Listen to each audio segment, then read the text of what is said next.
Kolkata night Riders versus Mumbai Indians का आज मुकाबला खेला जाना है, जहां दूसरी तरफ मुंबई इंडियंस जो है ऑलरेडी एलिमिनेटेड है, लेकिन जो कोलकाता नाइट राइडर्स है वो 11 पॉइंट्स के साथ पॉइंट्स टेबल पर बनी हुई है।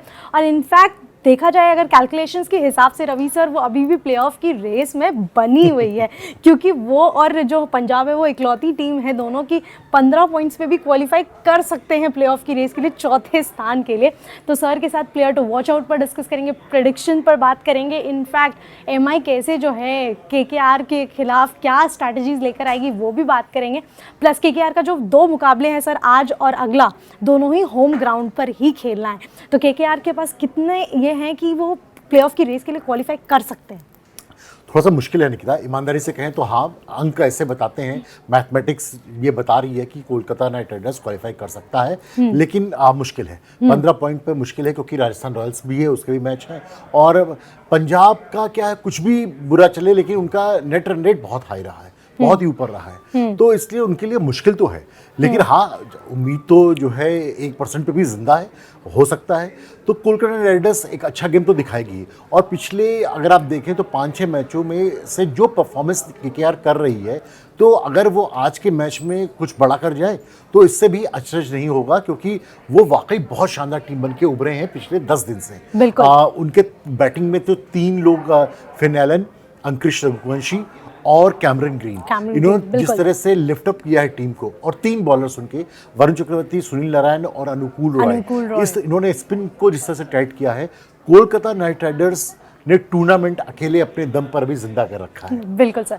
उसके बाद सर, जिस तरफ केकेआर के लिए जो उम्मीदें हैं कायम है, वहीं जो है पंजाब किंग्स के लिए भी ये उम्मीदें हैं, क्योंकि सीएसके अपना मुकाबला सनराइजर्स हैदराबाद के अगेंस्ट हार गई, क्योंकि पंजाब को ऐसा था कि अगर सीएसके के पास भी 2 मुकाबले थे, अगर उनमें से वो दोनों जीतते तो 16 अंकों के साथ वो क्वालिफाई कर जाएंगे।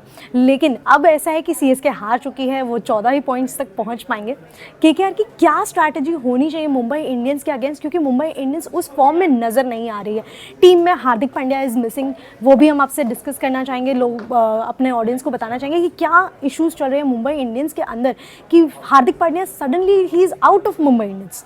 हाँ, और ये बड़ा ताजुब है, क्योंकि टीम की तरफ से ऑफिशियल तो निकता भी कुछ नहीं आया, कुछ भी नहीं आया। बहुत कुछ जो है वो चल रही है बातें सोशल मीडिया पे स्पेशली। कोई बता रहा है कि हार्दिक पांड्या टीम के साथ जेल नहीं कर पा रहे हैं, कोई कह रहा है कि टीम हार्दिक पांड्या के साथ जेल नहीं कर पा रही है, यहाँ तक कि ट्रेडिंग की भी खबरें आ रही हैं कि वो शायद नेक्स्ट ईयर किसी और चेन्नई की बात हो रही है, चेन्नई भी, और दिल्ली की भी बात सुनी हमने कि दिल्ली से भी शायद खेल सकते हैं। तो कुछ भी हो सकता है, ऑफिशियल तो अभी कुछ भी नहीं है। लेकिन हाँ, ये ताजुब है, क्योंकि हमने उनके इंस्टाग्राम पर देखा है कि वो प्रैक्टिस कर रहे हैं, वो बैटिंग प्रैक्टिस कर रहे हैं, फिटनेस की ड्रिल्स कर रहे हैं, तो इससे ये तो तय है कि कहीं मैच फिटनेस जैसा तो कोई इशू नहीं है। कुछ ऐसा है जो अभी तक ऑफिशियल नहीं है, हो सकता है मुंबई जब ये टूर्नामेंट खत्म हो जाए तब कुछ ऑफिशियली अनाउंस करे। हाँ, मुंबई अपने इस बुरे से बुरे हाल में भी बहुत डेंजरस टीम है, क्योंकि उनका कोई भी एक प्लेयर अपने दिन पर मैच बदल सकता है, अपनी तरफ मोड़ सकता है, चाहे वो तिलक वर्मा हो, सूर्य कुमार यादव। पिछला मैच इसका सबसे बड़ा गवाह है कि उन्होंने एक ऐसा गेम दिखाया कि पंजाब को लाले पड़ गए, और टूर्नामेंट एक टाइम में टूर्नामेंट की टॉप की टीम जो है वो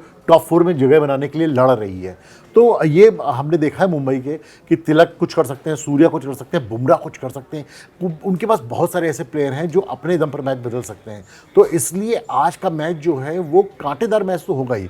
और हमने एक बात निकता और नोटिस की है कि जब ऐसी टीम्स जिनका स्टेक अब उतना नहीं रह जाता, वो एकदम से बहुत डेंजरस हो जाती है। लखनऊ को हमने देख ही रखा है, और एग्जैक्टली।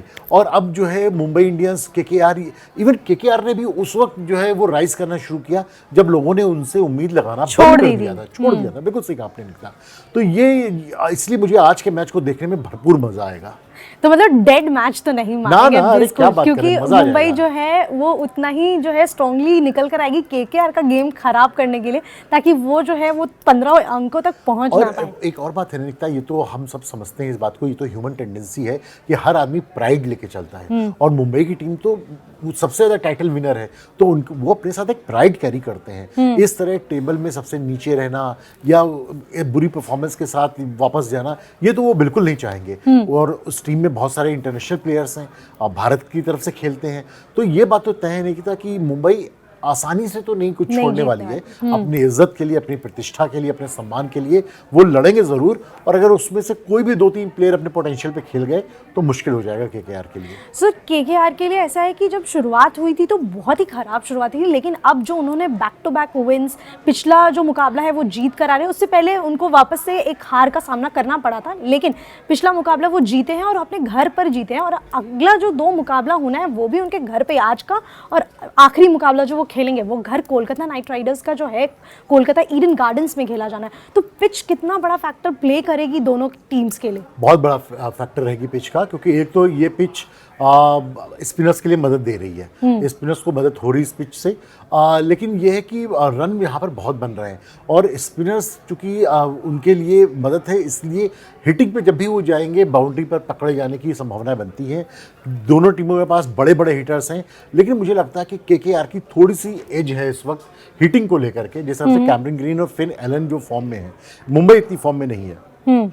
और दूसरी बात यह है कि निकिता की आपने कहा कि केकेआर की शुरुआत खराब थी, क्योंकि उन्होंने उनका सबसे बड़ा प्रॉब्लम टीम सिलेक्शन था। पहले तो उनके कुछ की प्लेयर हर्षित राणा हो गए, आकाशदीप हो गए, ये इंजर्ड होकर के बाहर हो गए थे। उसके बाद उन्होंने अपनी जो फास्ट बॉलिंग में जो काम जैसे तैसे चलाया, लेकिन एक बार जब स्पिनर्स को पिच फ्रेंडली होने लगी, क्योंकि मैचेस ज़्यादा हो गए, पिच टूटने लगी, तब केकेआर निखर करके आई है, और अब उनके बैट्समैन भी हैवी बैटिंग कर रहे हैं। एक गलती उन्होंने ये की कि उन्हें फिन एलन को लगभग हर मैच खिलाना चाहिए था, जो उन्होंने शुरुआत में ड्रॉप कर दिया 1-2 मैच खिला करके, और उसकी वजह से काफ़ी कुछ बदल गया केकेआर का फ्यूचर।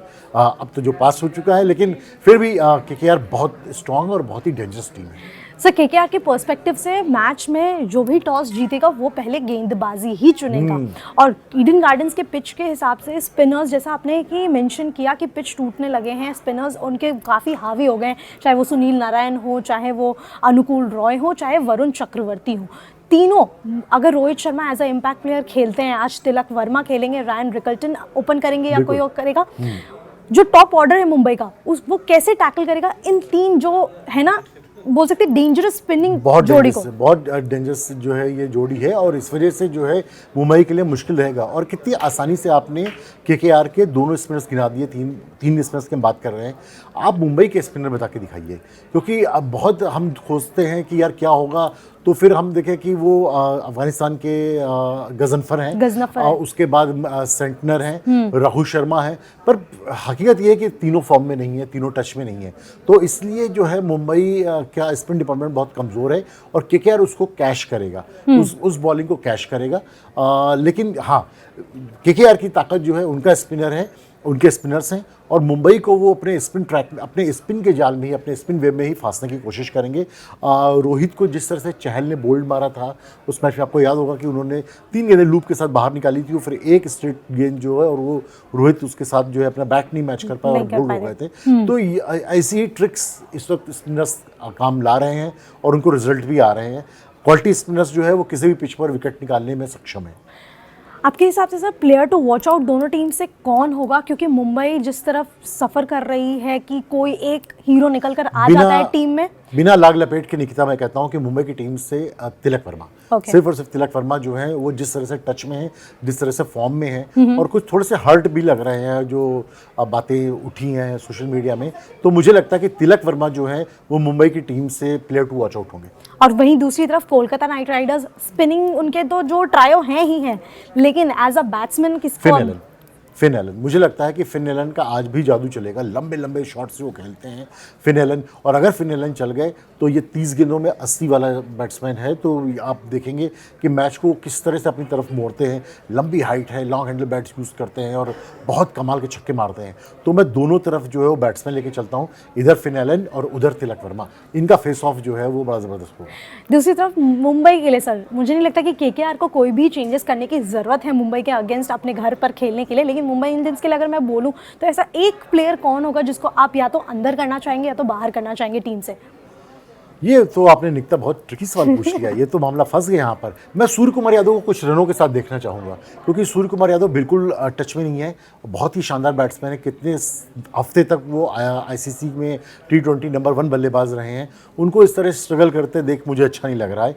मैं चाहता हूँ कि टूर्नामेंट की विदाई के वक्त वो कुछ रन अपने साथ लेके जाएँ, तो सूर्य कुमार यादव रहें, नंबर 3 पर बैटिंग करने आएँ, और अगर रन स्कोर करते हैं तो मुझे बड़ा अच्छा लगेगा। सीधा प्रेडिक्शन पर बात कर लेते हैं सर। आपका प्रेडिक्शन क्या कहता है कि क्या आज केकेआर अपना मैच ले जाएगी और प्लेऑफ के लिए उम्मीदें अपनी जिंदा रखेगी? केकेआर 60-40 की एज से आज के मैच की फेवरेट है मेरी। मुझे लगता है कि केकेआर आज का मैच ईडन गार्डन्स में जो उनका अपना होम ग्राउंड है उस पर जीतेगी और उनके विनिंग परसेंटेज चांसेस मेरी नज़र में 60% है। 60-40 का एज है उन्हें। ओके, तो सर का प्रेडिक्शन 60-40 कहता है क्योंकि ईडन गार्डन्स में मुकाबला खेला जाना है। एक और बस मैं ऐड ऑन करवा लूंगी सर कि ईडन गार्डन्स में मुकाबला होगा कि क्या ये हाई स्कोरिंग मैच होगा या टफ कंपटीशन? नहीं, 180-190 हाई स्कोरिंग मैच होगा और दोनों टीमें अच्छा स्कोर करेंगी, लेकिन मुझे लगता है कि केकेआर जो है वो थोड़ा सा बेटर कर ले जाएगी और इसलिए वो उनके मैच जीतने के चांसेस हैं, लेकिन मैच हाई स्कोरिंग होगा, इतना मैं श्योर हूँ। तो सर के हिसाब से जो है मैच तो हाई स्कोरिंग देखने वाला है ईडन गार्डन्स में, और दूसरी तरफ प्रेडिक्शन उनका 60-40 है। बाकी आप हमें कमेंट सेक्शन में जरूर बताइए आपका प्रेडिक्शन क्या कहता है। आपके हिसाब से दोनों टीम्स के प्रोबेबल 11 क्या हो सकते हैं और क्या केकेआर क्वालिफाई करने के लिए जो रेस है उसमें बनी रहेगी आज का मुकाबला जीतने के लिए कि नहीं? हमें कमेंट सेक्शन में ज़रूर बताइए।